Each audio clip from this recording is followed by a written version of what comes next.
प्यारे साथियों नमस्कार। आज हम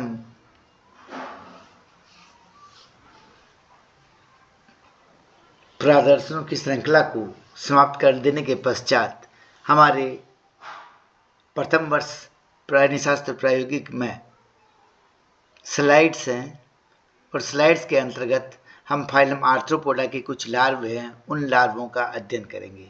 सबसे पहला लार्वा हमारे समक्ष प्रस्तुत है नोप्लियस लार्वा।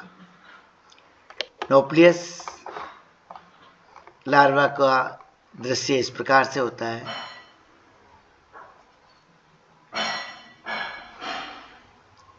ये नोप्लियस लार्वा है। क्रस्टेशिया वर्ग के जंतुओं के परिवर्तन की अवस्था में निकलने वाला सबसे पहला लार्वा नोप्लियस लार्वा कहलाता है। नोप्लियस लार्वा फ्री स्विमिंग है, मुक्त रूप से तैरने वाला, छोटे आकार का माइन्यूट है, कोनिकल है, सूक्ष्म और शक्वाकार सूक्ष्मदर्शी जीव है जिसको सूक्ष्मदर्शी की सहायता से देखा जा सकता है।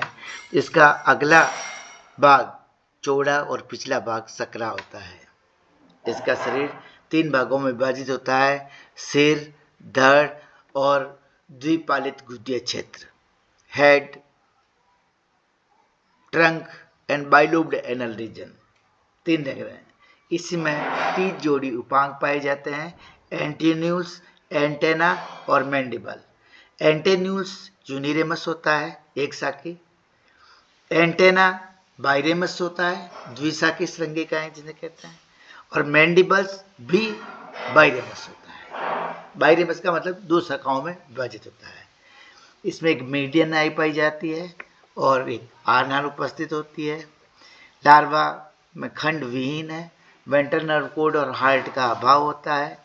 ये नोप्लियस लार्वा का अत्यधिक जातीय ऐतिहासिक महत्व है। कुछ इसे आर्थ्रोपोडेड ट्रकोफोर लार्वा भी कहा जाता है। यह हमारे समक्ष चित्र है। चित्र को यदि हम देखें तो एक सबसे पहले मीडियन आई है। मीडियन आई के बाद इसमें एंटेन्यूल है जो एक ही ब्रांच है, इसलिए ये यूनिरेमस एंटेन्यूल हो गया। फिर एंटेनी है जिसमें 2 ब्रांचेज है, इसलिए बाइरेमस एंटेना हो गया। और फिर मैंडिबल है जिसमें 2 ब्रांच है, इसलिए ये बाइरेमस मैंडिबल्स हो गया।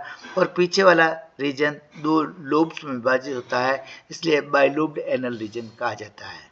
क्योंकि ये लार्वा में मीडियन आई है, बाइरेमस, एंटेन्यूल्स और मैंडिबल्स है, अतः यह नोप्लियस लार्वा है। जय हिंद, जय भारत।